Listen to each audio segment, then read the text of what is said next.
It's not a plan you have to buy or sign up for. It's not special food you have to have delivered, or even a complicated book you have to read. The keto diet is simply a shift in how you eat that claims to turn your body into a fat-burning machine. The ketogenic diet is a high-fat, low-carb eating plan. Eating more fats and very few carbs puts your body into ketosis, a metabolic state where your body burns fat instead of carbs for fuel, often leading to rapid and substantial weight loss. And let's face it, keto is everywhere. Instagram, Pinterest, YouTube, and people in your own life are all singing the praises of a ketogenic diet. It works. And it's not hard to stick with. That was my biggest thing. The reason why keto is so helpful for me is because it completely broke my addiction to carbohydrates. I lost 40 pounds in 12 weeks. Steak, burgers, bacon, even cheese, and you lose weight. The keto craze has thousands of people trading in their carbs for a high-fat frenzy, and they say they don't miss the sugar or the bread. So when you're in ketosis, that means the liver is making ketones. Ketones are a fuel that get put into the bloodstream. So one of the first things you would notice is increased energy. You have this super fuel that your body is creating from fat that's now in your bloodstream. One of the things that people notice is they no longer crave sweets as much. Would you all like that, by the way? Which is huge, yeah.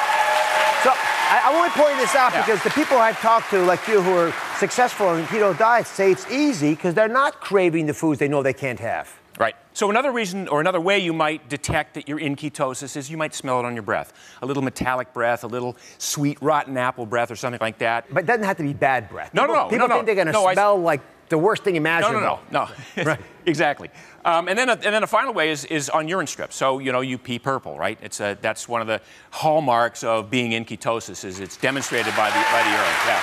So come on over. I want you to show everyone what kinds of foods we can and what we can't eat on this program. And again, people aren't shipping this to you in a box. You're going to actually make these decisions yourself. We're treating you like an adult because you should be treated like an adult to make wise decisions. So what is okay to eat? Green checks for keto. Right. Okay. So protein rich, these are clean proteins. So we got beef, pork, lamb, chicken, turkey. So these meats have fats, obviously, which is what you're looking for, but you can get your fat without having to produce, you don't have to have a steak to get the fat. Absolutely not. So then we have nuts and seeds and oil. So we have macadamia nuts, one of my favorites, pecans, Brazil nuts, avocado oil, coconut oil, butter, ghee, full-fat yogurt, for instance, and even some of the, the fringe foods like unsweetened almond milk are okay.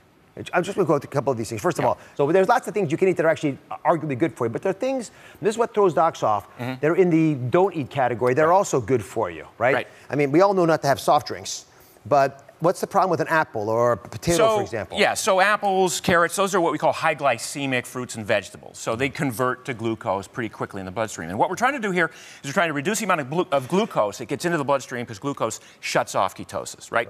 So we want to avoid bread, pasta, cereal, cakes, candies, pies, cookies. I'm sorry, but that's that goes along with it. They're going to rush the stage. No, but look at all the good stuff you can eat, right? So yeah. Mark, thank you very much. We'll be back. We'll check in a second. So anyone who does keto knows their macros. That's the breakdown of how much fat, protein, and carbs are in their daily diet. And most keto people keep their macros at around 70%, with 25% protein and about 5% carbs. But listen, everyone has their own approach. So I want to call on keto coach Stephanie, who actually has more fats in her macro than, for example, Mark does. Did I get that right? Yeah, absolutely. Yeah. How much more fat do you have? I go up to about 80%, around 200 grams of fat. So it's mostly fat in your diet. Yes. And how do people calculate out the amount of these macros in the real world? They're not going to be weighing them in scales all the time. No, Dr. Oz, this is the one thing with my clients. They're like, Steph, how do I measure this? And I'm like, it's simple. Just use your hands. So for example, if you're going to measure your protein, you just use 2 to 3 fingers. That's 2 to 3 ounces. You place it over your protein, and that gives you the idea of how much. Then you put your hands together like you're going to pray, and now we have the thickness of the protein. Super simple. And there's a rule of 3 that you abide by that shows you we're getting enough of the fats that we need. Yes. So when it comes to your fats, it's very, very simple as well. You take a tablespoon of olive oil. You'll go 1, 2, 3 onto a plate. That's your rule of 3. Just count them out. Just count them out. So when it comes to your vegetables, you take your hand, you grab loosely, which symbolizes 1 cup of a cruciferous vegetable, plop it down on your plate. If you have a salad, if you have cooked vegetables, you can go up to 3 handfuls. Typically people go up to 2. 1, 2, or 3, and that's easy. Just a loose hand equates a cup. Part of the reason I wanted to have you on was I wanted to understand how it's worked for you. So you've been on a keto diet for 10 years, is that right? Yeah, 10 years, guys, 10 years. And how's it affected you? 51 years of age, 51. I used to be a professional skateboarder, and I ate horrifically. And because I've done keto for so long, for 10 years, all the inflammation has gone down to here. So my health is amazing. I cannot speak more highly of keto. Be sure to subscribe to my channel so you don't miss anything. And remember to check back often to see what's new.